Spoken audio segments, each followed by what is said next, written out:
Good morning, everybody. Happy 4th of July to my fellow Americans. I'm feeling very patriotic today, and so I thought I'd make a post for everybody. Picked one of these guys up at the local Barnes & Nobles, just sitting on the shelf, so that's been really cool. I've been picking my way through it. It's really nice to have it like in a physical copy, because the art is really beautiful, and it's just really nice to be able to kind of like pull this up and have something physical I can look at and say, okay, this is kind of what I want. Like, I want this and like this in the art of the game. And I should be able to like take pictures of this and send it to Kazuki and maybe my other artists and really give them an idea of like what kind of vibe this whole thing is supposed to have. Oh man, that's great. All right. Anyway, so work on the game continues, doing the GM chapter. I've currently broken it down into this little script with 3 larger chunks, and each chunk is going to have its own discussion. Because there's 3 things I think that is really critical for this chapter to do. The ultimate goal is teaching a GM, a brand new GM, how to prep content and run a game. Like those are the things it has to do. Like being able to run the game and consistently make stuff for it. So there are a few elements to that that I feel are really broadly neglected in a lot of modern games.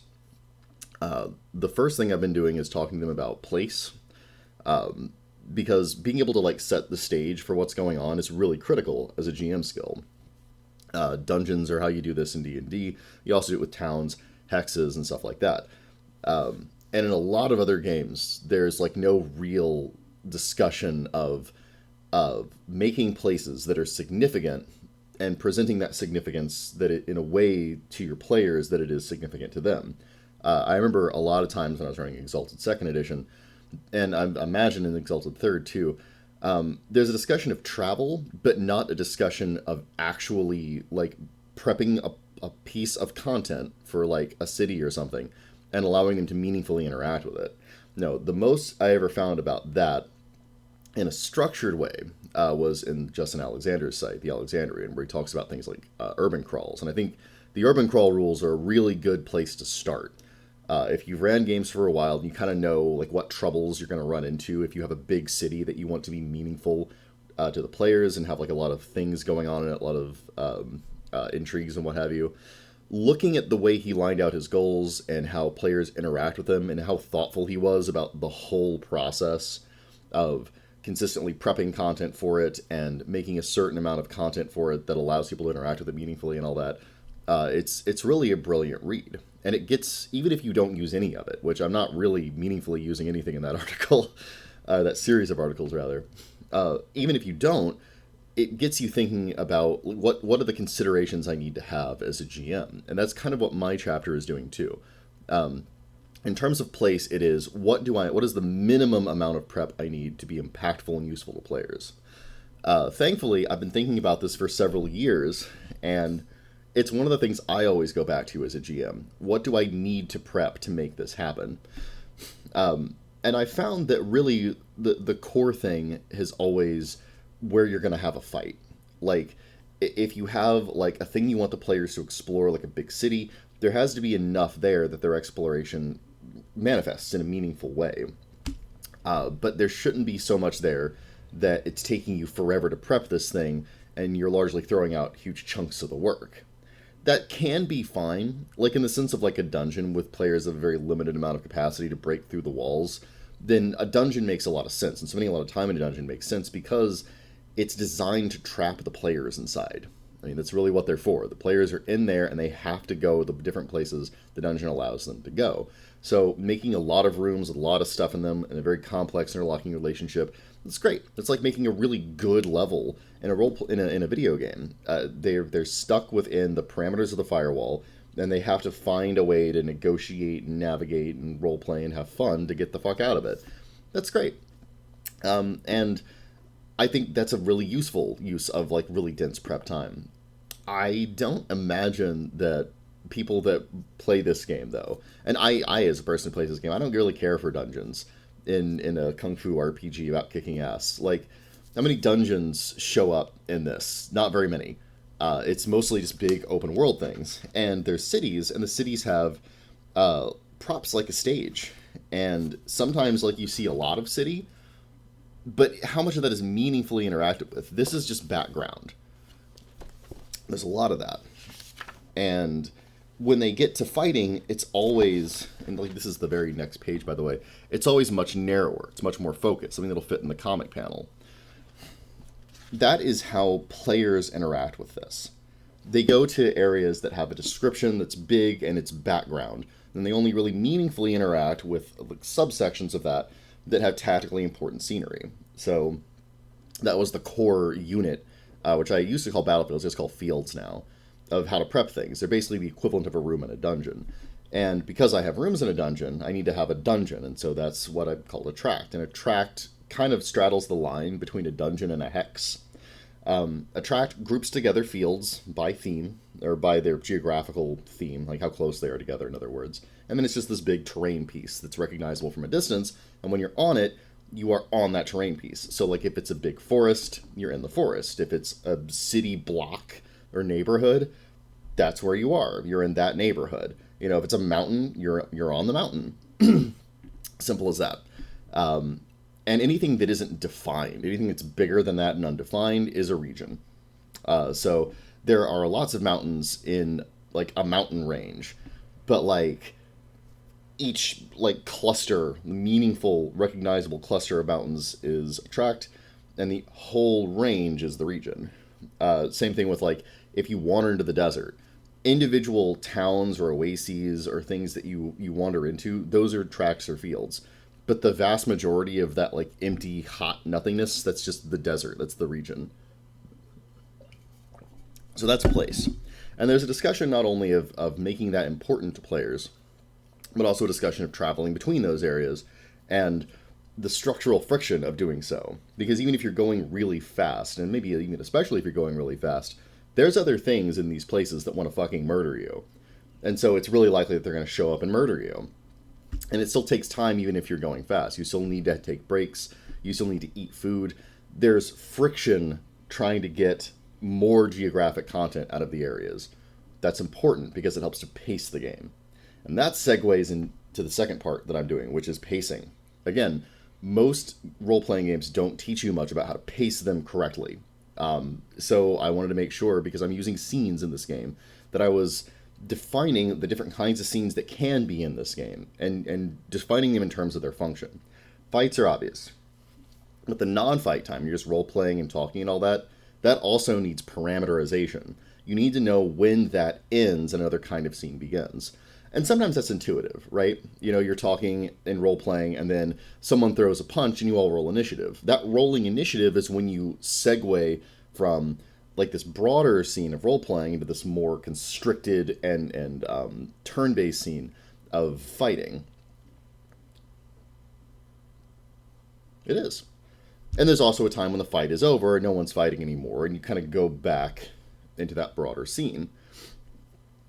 But there's other things that you do, too. Sometimes you say, okay, let's camp out for the night, and then we'll decide about it in the morning. There's a scene, a little invisible scene, and it's actually invisible purposefully, between those two chunks of role-playing, between the evening when you say that and the next morning when you wake up, and that scene is a skip. You just skipped over it. That time still passes, and that time passing is meaningful to the characters and is consequential in terms of, like, we need rations, we need water, we need this, we need that. But it's not just we will take X rest. You're tracking that time. But the scene that you're using to do that is a skip. You're just to the next part. Again, that's a bid to get more content from the players. The players proactively say, we want to skip over this next boring segment. Or you as a GM sometimes will say, I want to skip over this next boring segment and get to the next more impactful, interesting thing. Impactful and interesting in terms of role-playing or exploration or character choice or danger, whatever. But we're going to sleep for 8 restful hours. If you actually demanded your players like role play that out, you'd be insane, right? And there's a lot of things, like we're going to travel for 5 uneventful days. Okay, well, there were 5 uneventful days of travel. You just go through them. And that might seem like a contradiction, but here's the thing. Because it is a bid to get to the next interesting thing, it should have the same structural friction. A distance bid and a chronological bid are both bids to get to the next thing, to skip along and move to the next thing. And whenever you realize there's a bid, whenever I realize those were bids, I put structural friction in them. I put roll on the encounter chart, or see if something shows up, or and another thing I'm doing is see how far the bad guys' plans go forward. You might there's a version, a much more abstract version of that called fronts in I want to say Apocalypse World. I know it was in Dungeon World. I don't remember in Apocalypse World, but I'm pretty sure it's there. Where whenever something bad happens, you move one of the fronts up. The bad guys, the one of the consequences of rolling less than the bell curve on 2d6, and I can't believe how stupid that sounds when I say it, is that one of these things will advance. And honestly, I hate it. I hate it because there's nothing the players can do about it. I hate it because it's not thoughtful. It's reactionary. The thing, and I keep getting bothered by the idea that you can just hit the make something interesting happen button in an Apocalypse World, and then some unrelated interesting thing will happen. The disconnect of consequentiality to actual player action is really frustrating in that game to me in a lot of ways. I really don't like how messy that feels. But in this one, there's a clear link. We're going to take time to do this means the bad guys also get that same share of time, and they can do their own thing. So that's another thing that I'm putting into the pacing of this game, is that there's both reactive pacing, like whenever the structural friction comes by, does something show up to wreck your day? And there's also proactive pacing. You know, the bad guys are trying to get their master plan to happen. You have X amount of time. That's even in Blood from God's Eye, by the way, if you want to check it out for yourself right now for free. Go download it. There is, I think it's a 1 week time frame. And every time the players use time to move between places or to rest or to train or whatever, it advances the clock. The clock gets too far in, they lose. Sorry, that's the world of Ashes and Ghosts, people. Actually, I need to take the actual advice of Albert Lim and the proofreader, or the playtester who inadvertently just ran it and played it, and go back and revisit that and kind of like tweak it up a little bit. I've not bothered with it because I've been busy actually writing the core game, and I want to make sure the conceits of the core game are reflected in that free product. So I'm trying to put those ducks in a row first, and I really wish I had someone else who knew how this stuff worked on this team, where I could just hand it to them and be like, okay, this is your problem now, please fix it. I'm not great at delegation, though, so it is a skill to acquire. Anyway. So that's the time pacing element, and that thing where there's different kinds of paces of scene. Wow, I'm really scattered today. I'm sorry. Where there's those big ones where you're role playing, and those have boundaries. You have fights and action scenes. You have skips, and you have those really big ones, the montages, where you're doing training and what have you. Like the montage was a really big breakthrough for me because it's where all the domain scale rules come in, and putting boundaries between players and being able to even get a montage scene makes them rewards for setting things up.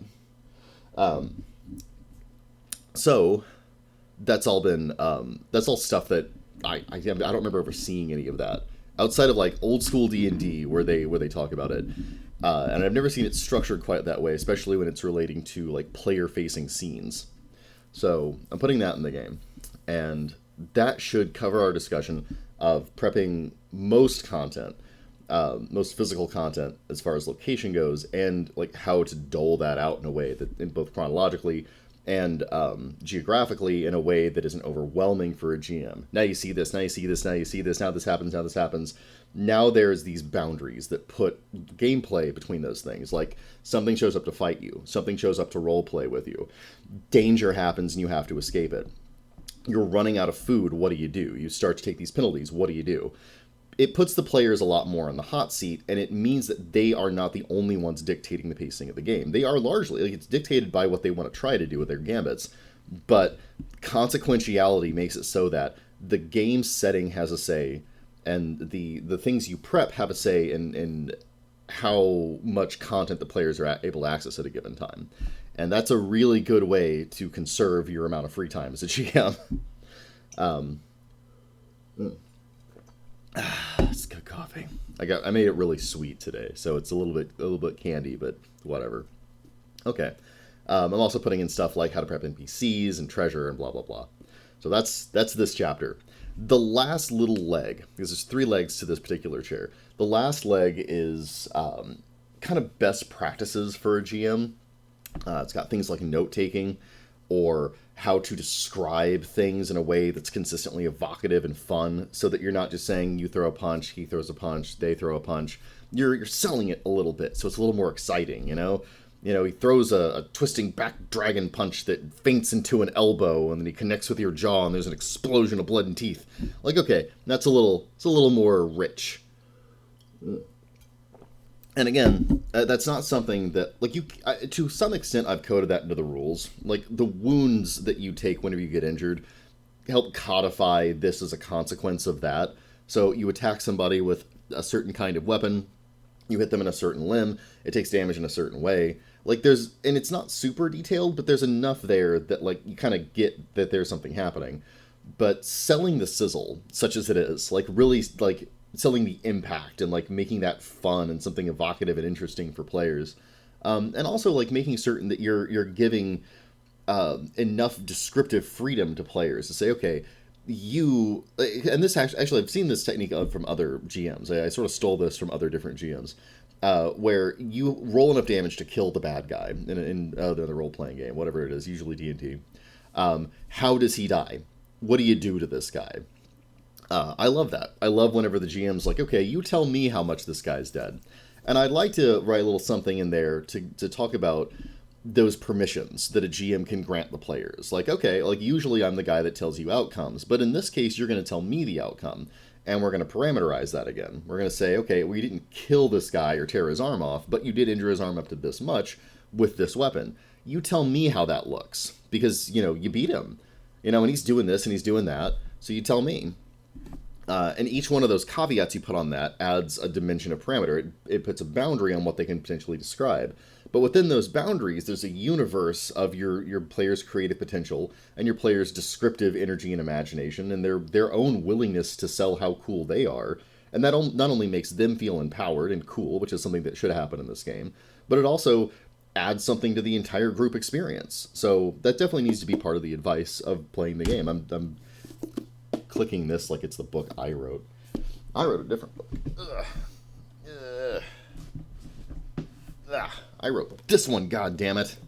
I'm so excited. This is like what, 2 generations ago as far as gameplay rules go. Like, this has all the old Kung Fu in it. The Gup Kala are different. This has the original content thing. It's got the little maps in there. So, this is old now. Oh, I'm very much looking forward to having the GM chapter done. That's the last, aside from the domain chapter, it's the last really substantial chapter that isn't just a list of cool shit. The armory chapter is going to have some rules on repairing things and maintaining things, but it's not going to be enormous. Let me see. I don't remember. Where did I put the crafting giant magic weapons rules? I think those are just under intellect, aren't they? To double check that. I need to double check where I put the crafting magic weapons rules. I don't necessarily want to open the door for things like, what do they call the War Striders and Exalted, where you can have mecha that are stomping around, that are like these giant magic suits of armor. I don't like the way those manifest in Exalted, number one. And number two, like, that's not, like, you need to calm down there, Steely Dan. You need to put this, it's supposed to be a Bronze Age fantasy. Like, come on, focus. Don't, if you're going to do Magitech, do Magitech. If you're going to do guy who can punch a robot to death, do that. When you combine them, you get a scenario where a guy who can punch a robot to death fights a guy who spent a huge amount of resources to make a robot, which immediately gets punched to death. I think they abstracted it to armor. So it's just armor. Ugh, not a big fan of that. Anyway, let's see. I think that's everything. I think that's the whole GM chapter. I think I've wasted about 20 minutes of your day. Oh, God, Lord. I might rewatch this and think better of it. But right now I'm feeling pretty caffeinated and patriotic, so I'm going to get back to writing. I just wanted to make sure I was popping in and give you guys at least a monthly update. Oh, yeah, let me actually carve out 5 more minutes. I've been trying to get to writing all the different styles that people paid for in the Kickstarter. That's another thing I've been attempting to do. So far, I've made some general guidelines, and there's kind of two sets. There's the here's the math behind it, and then there's the here's the principles behind it. And it can be kind of difficult to wed those things, but everyone who backed at that level, and even if people that didn't, I think at this point, have access to both of those documents. And so it should be, you should be able to, you now have basically the resources I'm going to give all GMs of this game whenever they get it to make your own styles. And you also have access to every style I've made, which is all of them. All 14 styles are done. All the 7 Gut Kala are done. They're completed. So you can look at them and kind of get an idea for benchmarking your style against them. I have had someone who made a grapple-based style, like a Cobra Constrictor kind of style, and that was really nifty. I was checking that out, and I really liked that. So clearly, at least the broad elements of the design paradigm works. I want to make certain I'm giving time to all those wonderful people, but scheduling has been difficult. I live in Alaska now, and so I am in the weirdest time zone on the planet, and I work a full-time job, and I'm a full-time dad. So I don't have a ton of time to schedule for these things. I can give you guys weekends, and I've been trying to give weekends to a few people, but it might get to the point where I'm just going to have to move down the list if someone can't, like, operate with me there. No offense. I've got to try to get to everybody, and I wanted to get them done 1 week at a time. So far, I've had 2 different people I've tried to get in touch with that I completely was not able to. And then I've had 2 people that I've gotten in touch with where I tried to schedule, and I was completely not able to. So working on it. I'm working on it. It's just it's kind of out of my hands how other people prioritize their time and how they're able to open up their schedule for me. My ideal is that I will get in touch with them like this, and we'll just kind of talk, and we'll get an idea of the thesis of their style, and like the different tiers, and kind of like what it means to be a master at that tier, and get a couple of specifics as far as special moves they want to see and how that best is reflected in the game's mechanics, and then that'll be it. I'll design their style from there, along those principles, and I might design a couple of moves while they're still there, or like flesh them out while they're still there, and design it like later on. Present it to them for a yay or nay, and it's either going to be a yay or nay, or a yay or nay plus notes. You know, generally no, I want this. Generally yes, I want this. And then do one more draft and present it for the final yay or nay. I don't think I can withstand more than one nay or so. Like, because if I'm afraid that I will encounter a scenario in which what the game can do and what someone's idea of what they want are so radically divergent that it's not really possible, given my limited genius, to translate their wishes into a style. And if I keep getting a wall of nays, we may just have to switch tracks on it. So that's my like black swan scenario. I can't figure out how to make your thing work. I've not yet encountered that. Looking at, like, and I put this in one of the design documents, I think the principle-based design document. This game has done everything from Hakuto no Ken to Tetsuo from Akira to Vampire Hunter D to all of the element styles from Avatar The Last Airbender, plus more. Like, there's a lot that I was able to translate in here, and it all works really well, and it doesn't, like, massively upset the paradigm of how fights work. So, like, the general principles I've laid out for how it works are kind of the almost archetypical principles of how you would make a shonen-style game. And I'm really proud of them. They really do seem to consistently work. And they work within the specifics of how this game values things. So, or assigns values to things. So yeah, that's where I am with that right now. I meant to be further along. That always happens to me. I tend to overestimate, I guess, myself and my free time and my ability to productively use that free time. And I also usually overestimate other people when it comes to scheduling with them. Case in point, stuff I ordered from Kazuki in January is now just coming down the pipeline, including a really good war-based scenario. Actually, it might have been February, where there's like a big battle going on. And yeah, so that took a little while.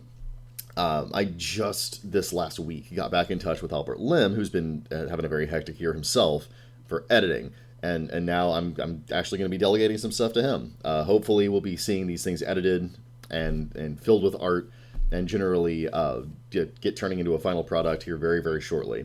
But now we're at 25 minutes, so I'm gonna stop bothering you. Thanks for listening to me ramble, and hopefully we'll see the GM chapter finish this month. Fingers crossed.